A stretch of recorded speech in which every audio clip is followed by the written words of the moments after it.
bullshit. Alright. 2006 Subaru Forester, 2.5 turbo. He's going to be doing the valve cover gaskets. Been tracing a phantom oil leak or oil burn for what, about a week? Yeah. Initially thought it was the downpipe, and then a further inspection.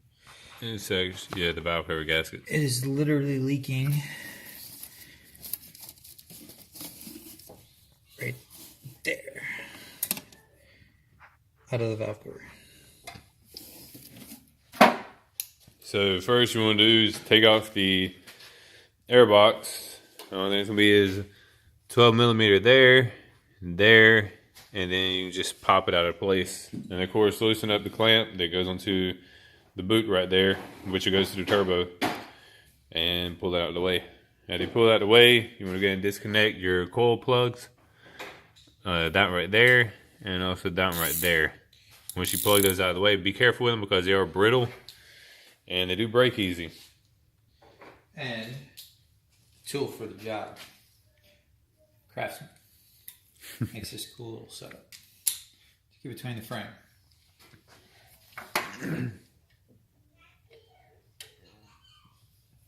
And right now he's taking off the coil pack, which is a 12 millimeter bolt.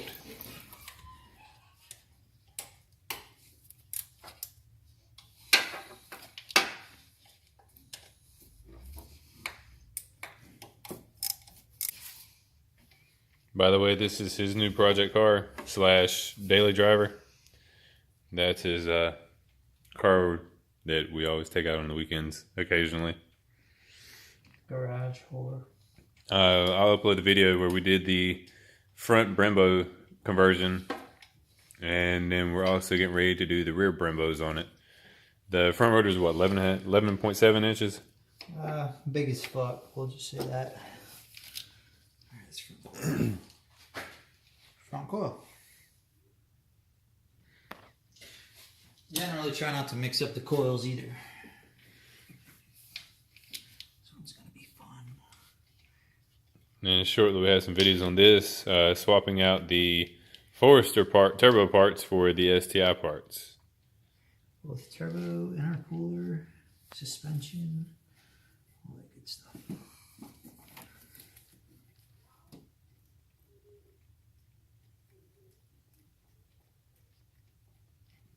Fucking 10 mil. There's a picture if you want to record again. Fucking leak.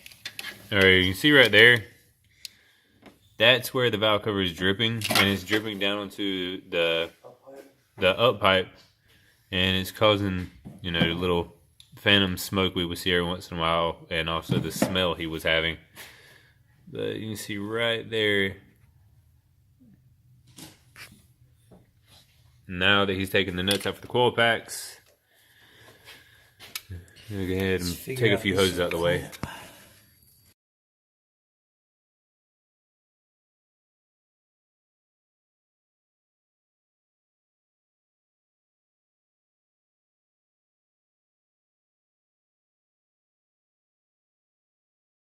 How can we be 10?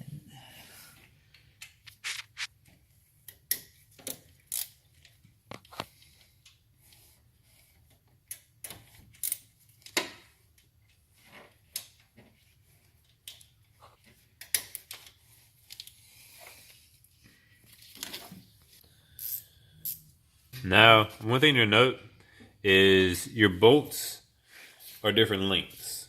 So make sure you remember where they go.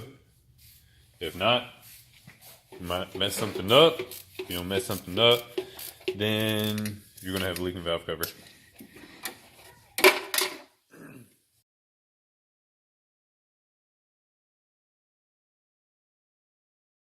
Once you get all your bolts out, there should be 8 total.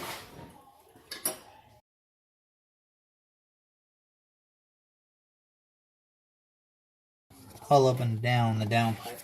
Nice. And as you can tell, if you've never taken valve cover off before, or these hoses at least, they are a PETA. What is that?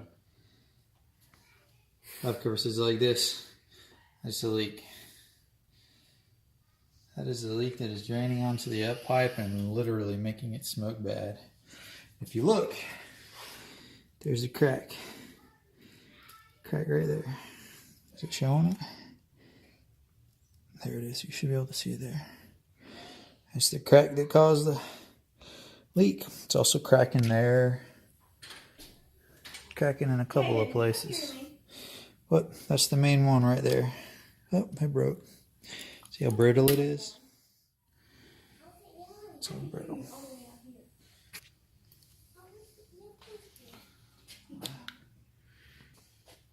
That's what 200,000 miles sounds like.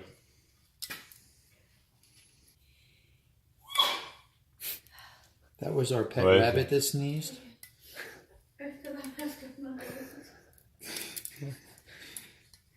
It's the Kelly Pablo. Are you recording? Mm-hmm. When you do this, try not to mar up. I'm literally sticking it into the plastic and just lifting up a little bit. That way there you don't scar up the surface.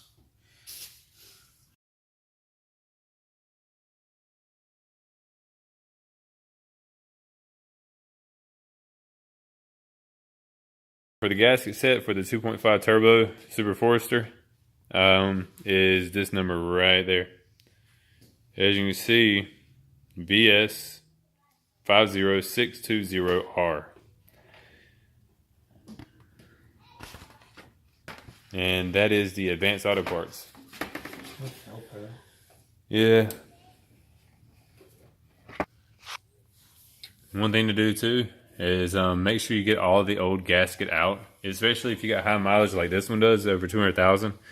Go ahead and make sure you get all of the old gasket remains out. Hit with a little bit of brake cleaner, and if you got any that's stuck in there with a little like excess, just take like a very, very small flat screwdriver. Don't dig into the valve cover. Just lightly push it, but so you can influence it.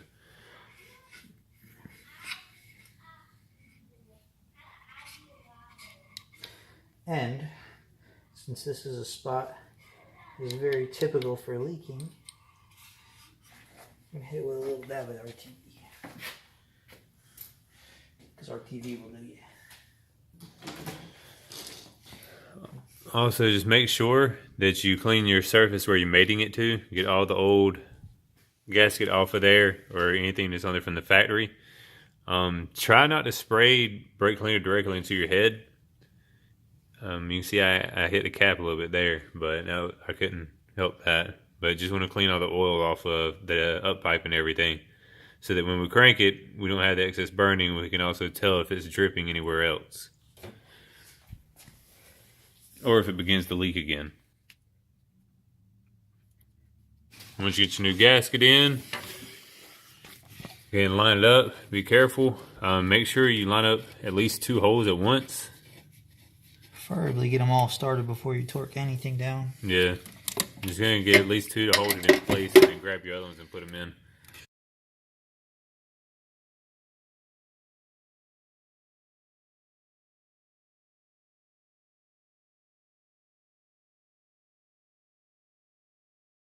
And something that you can do is when you take them out, lay them on the floor or whatever in the same pattern that you took them out.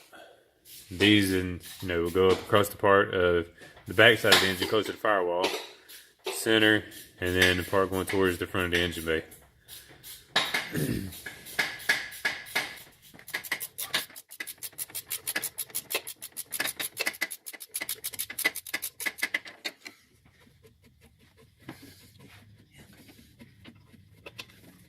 And always remember with your gaskets, you don't want to torque the pure piss out of them, because if you squish the gasket, it's not going to seal.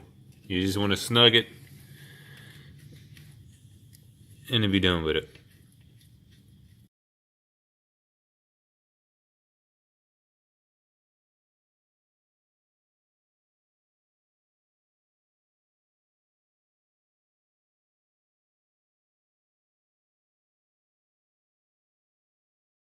Alright, after putting all your bolts back in, and you go ahead and put your ignition modules back in there, what you want to go ahead and do, don't forget this little bracket right here. This is the O2 wire bracket, and what it does is it hooks up under the back of this bolt, for the ignition module or ignition control module, whatever you want to call it. And you can't put it on there without having the bolt all the way out. So just note to self. And to get everything back on and bolted down, snugged up really good, you can go ahead and put your hoses back on. Stick your filter box back in.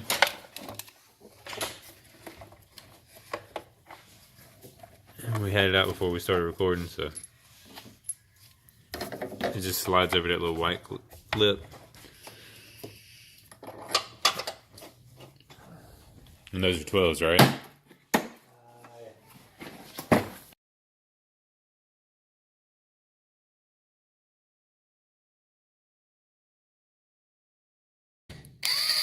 Hold on before you do that.